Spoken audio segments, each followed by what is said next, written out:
অবশেষে কলকাতার ব্যস্ততা আর ধোঁয়া ছেড়ে পাহাড় ডাকছে। ব্যাগ গোছানো শেষ আর আমরা তৈরি নতুন এক অ্যাডভেঞ্চারের জন্য। Bye bye Kolkata. পরের কয়েকটা দিন শুধু সবুজ আর শান্তি। প্রথমে আমাদের গন্তব্য দিল্লি, আর তারপর আমাদের স্বপ্নের কাসল।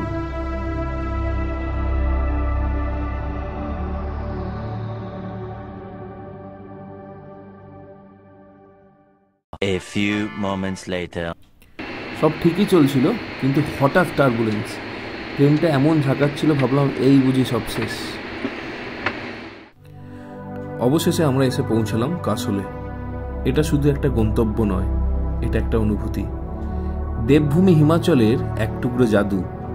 চারিদিকে শুধু পাইনের গন্ধ আর দূর থেকে ভেসে আসা পার্বতী নদীর গান। মনে হচ্ছে যেন প্রকৃতি হাতছানি দিয়ে ডাকছে, কাসল তুমি সত্যিই অন্যরকম। প্রথম দিনে আমরা পৌঁছে গিয়েছিলাম কাসলের চালাল গ্রামে। আমাদের থাকার জায়গা ছিল সেদিন ওয়াবি সাবি হোটেল। জায়গাটা ছিল পুরো ছবির মতো।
বারান্দা থেকে যখন প্রথম এই দৃশ্যটা দেখলাম, সব কষ্ট ভুলে গেলাম। দেখুন, বয়ে চলেছে পার্বতী নদী। কি ফ্যান্টাস্টিক একটা ভিউ! এর চেয়ে সুন্দর আর কি হতে পারে। এটা হচ্ছে ওয়াবি সাবি হোস্টেল, মানে হোটেলটা হচ্ছে এটা। নামই হচ্ছে ওয়াবি সাবি হোস্টেল, কারণ এখানে হোস্টেল রুম, প্রাইভেট রুম দুটোরই ব্যবস্থা আছে। হোস্টেল রুম মানে বেসিক্যালি ডরমেটরি রুম। একটা রুমে 4 জন বা অন্য রুমে 6 জন এরকম থাকা যায়। এই হচ্ছে ওয়াবি সাবি ক্যাফে। চলো ক্যাফেটার ভিতরটা যাওয়া যাক।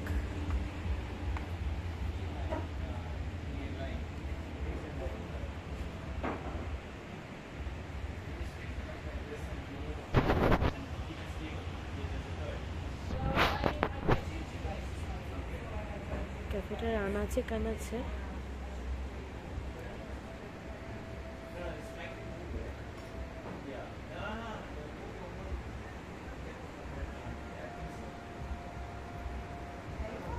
ভীষণ কালারফুল একটা ক্যাফে। আর এখানে দেখতে পাচ্ছ, এখানে বিভিন্ন রকম রিভিউজগুলো লেখা আছে। যারা এতদিন এখানে এসছে তাদের লেখা reviews.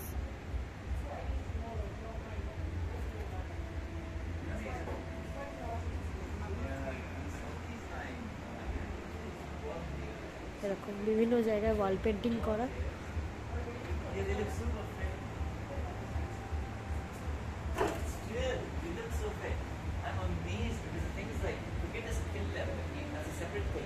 If I move my body to the positions that they did, 2,000 years later. সুপ্রভাত কাসল। পাহাড়ের সকাল মানে একটা নতুন এনার্জি, আর এই নতুন এনার্জি নিয়ে আমরা চলে এসেছি একটা পবিত্র স্থানে, গুরুদ্বারা সাহিব মানিকারে। এই স্থানটির মহিমা 1600 শতাব্দীর গোড়ার দিকের এক অলৌকিক কাহিনীর সাথে জড়িয়ে আছে। বিশ্বাস করা হয় শিখ ধর্মের প্রতিষ্ঠাতা গুরু নানক দেবজি তার শিষ্য ভাই মর্দানার সাথে এখানে এসেছিলেন। দীর্ঘ পথ চলার পর ভাই মর্দানার খুব খিদে পায়, কিন্তু খাবার তৈরি করার জন্য কোনো আগুন পাওয়া যাচ্ছিল না।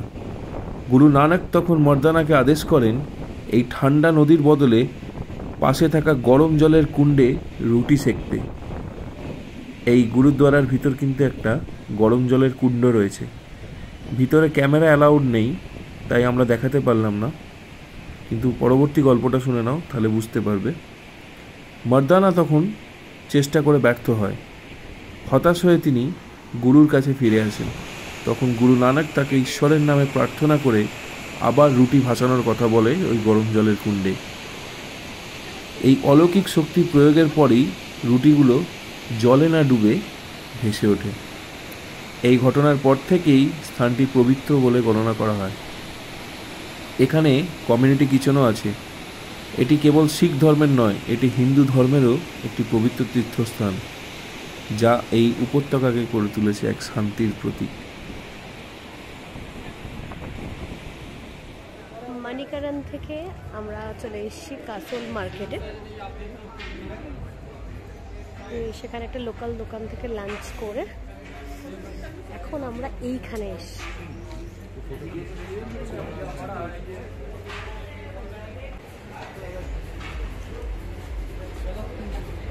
অ্যাকচুয়ালি আমরা এইটা নেব, একদম উপরে যেটা আছে ওটাই দাদা রং করছে।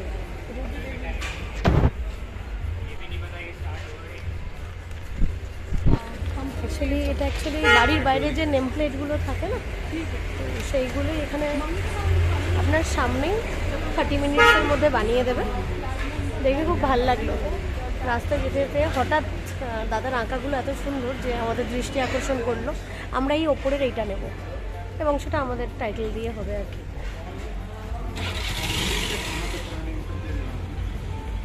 টেমপ্লেটটা বানানো হয়ে গেছে, এরপর এর ওপরে ড্রয়িং হবে। হয়ে গেলে আপনাদের দেখাচ্ছি কেমন লাগবে দেখতে।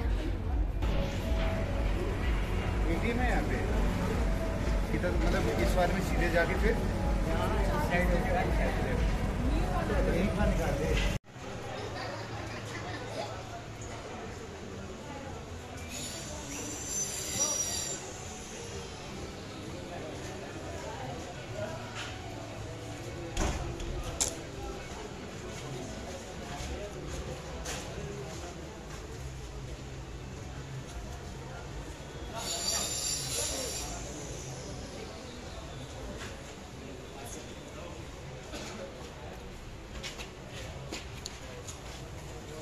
দাদা এখনো এটা তৈরি করছে। চলো ততক্ষণে তোমাদের কাসলের মার্কেটটা একটু ঘুরিয়ে দেখিয়ে দিই।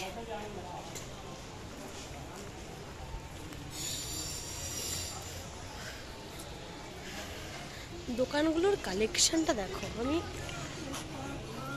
সিমলা মার্কেট, মানালি মার্কেট তো অনেক বড় মার্কেট, কিন্তু এটা একটা ছোট্ট মার্কেট। বাট এত ছোট মার্কেট হলেও জিনিসগুলো এত এত সুন্দর, মনে হবে যেন সব কিনে নিই। আমার তো মনে হচ্ছে সব কিনে নিই, শুধু অসুবিধা হচ্ছে জায়গা নেই। একদম ব্যাগ ফুল। আসলে বুঝতে পারিনি যে এতটা এখানে ঠান্ডা কম। মানে গ্লোবাল ওয়ার্মিং কতটা এফেক্ট ফেলেছে সেটা বুঝতে পারছি যে 2 বছরে হেল অ্যান্ড হেভেন ডিফারেন্স এখানে টেম্পারেচারের। কাসল যখন যদি আসো তোমরা সামারে, আমি সাজেস্ট করব উইন্টার গার্মেন্ট খুব কম নিয়ে এসো। উইন্টার গার্মেন্ট খুব যতটা সম্ভব, যতটা লাগবে ঠিক ততটা এখান থেকে, এখানের কিছু কালেকশন কিনে নিয়ে যাও। আমি 2টো জ্যাকেট কিনেছি, গিয়ে দেখাবো। এই ছোট ছোট ব্যাগগুলো সবই জুটের, এগুলো জুটের উপর কাজ করা। এগুলো এই পেন্সিল ব্যাগ টাইপের।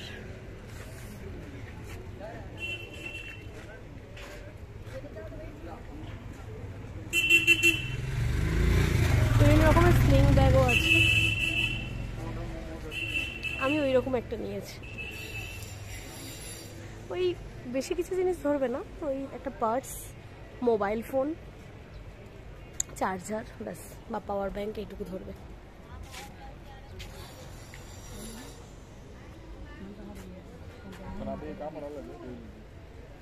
এখানে বিভিন্ন ধরনের কি রিং আছে।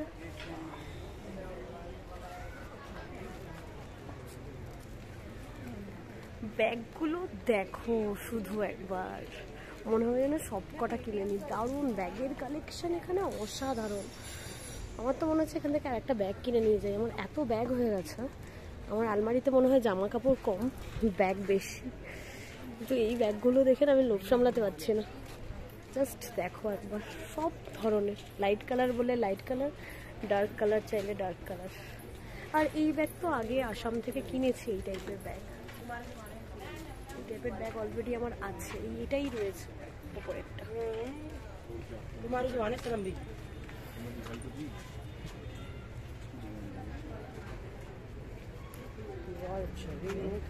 জুয়েলারি কালেকশনও দারুণ দারুণ জুয়েলারি কালেকশন। এটা দেখো ভীষণ ইউনিক একটা ইয়াররিং। এই ইয়াররিংগুলো প্রচণ্ড ইউনিক। আমরা দার্জিলিংয়ে এই ধরনের পাথর দেখি বিক্রি হয়, দার্জিলিং স্টোন যেটাকে বলে। ওই আমি ঠিক জানি না এটা অ্যাকচুয়ালি নাম কি, মানে অ্যাকচুয়ালি স্টোনটার নাম কি। দার্জিলিংয়ে তো দার্জিলিং স্টোন বলেই আমরা কিনি। তো ওই স্টোনের সাথে তার দিয়ে বানানো ইয়াররিংগুলো দারুণ। ছোট ছোট এখানে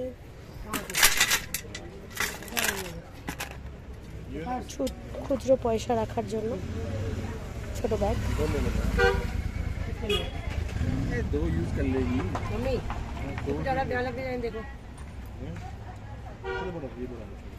ওই ইয়াররিংটারই এইটা একটা পেন্ডেন্ট। আমার ভালো লেগেছে সেটা হচ্ছে এই পার্সগুলো। দেখো আমার এই পার্সগুলো দারুণ লেগেছে, দারুণ লেগেছে। হচ্ছে আমি ভেতরে ঢুকছি না দোকানের, একবার ঢুকেছিলাম তখন ভিড় ছিল বলে ভিডিও করতে পারিনি, আর বারবার আমি ঢুকছিলাম। কালেকশনগুলো অসাধারণ, বাট হ্যাঁ বড্ড এক্সপেন্সিভ। কারণ এই যে ইয়াররিংটা তোমাদের দেখালাম, এই ইয়াররিংটার যে দাম বলছে 350।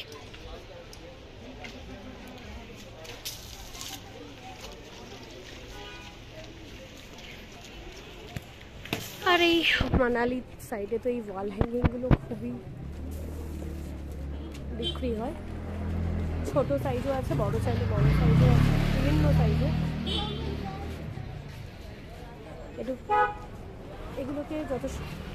এগুলোকে যতদূর সম্ভব বলে ড্রিম ক্যাচার, মানে এগুলো ঘুমানোর আগে দেখলে নাকি ঘুম ভালো হয়, মানে ভালো ড্রিমস আসে, এরা তাই মনে করে।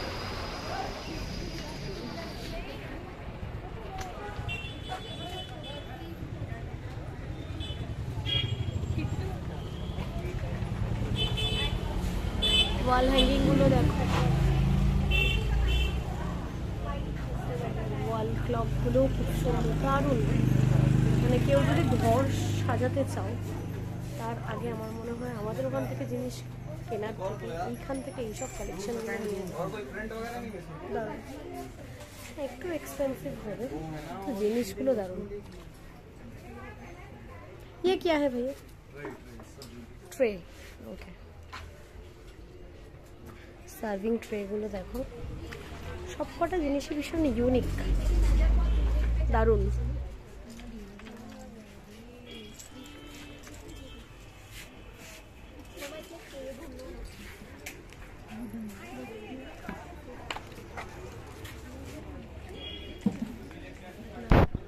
নানা ধরনের শোপিস রয়েছে, দারুণ। মানে কোনটা ছেড়ে কোনটা নেবে ভেবে উঠতে পারবে না। আমি বলবো যে কাসোল এলে, আসলে খুব একটা সাইট সিন করার মতো কিছু নেই।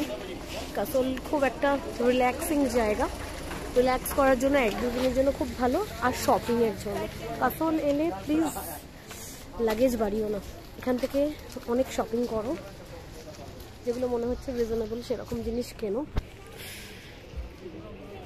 ইউনিক জিনিসগুলো ভালো লাগবে, মানে এমন এমন জিনিস তোমাদের ওয়ার্ড্রপে থাকবে যেগুলো ইউনিক।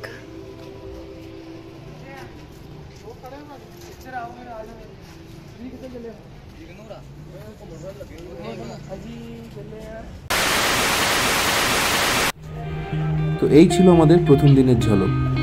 কাল যাব নতুন একটা জায়গায়। আজকের ভিডিও কেমন লাগলো কমেন্ট করে জানাতে ভুলবে না। আর নেক্সট ভিডিও দেখতে তৈরি তো? তাহলে চটপট আমাদের প্রোফাইলটাকে ফলো করো। আর ভিডিওটা যদি তোমরা ইউটিউবে দেখো তাহলে আমাদের চ্যানেলটাকে সাবস্ক্রাইব করো। দেখা হচ্ছে পরের পার্টে। বাই।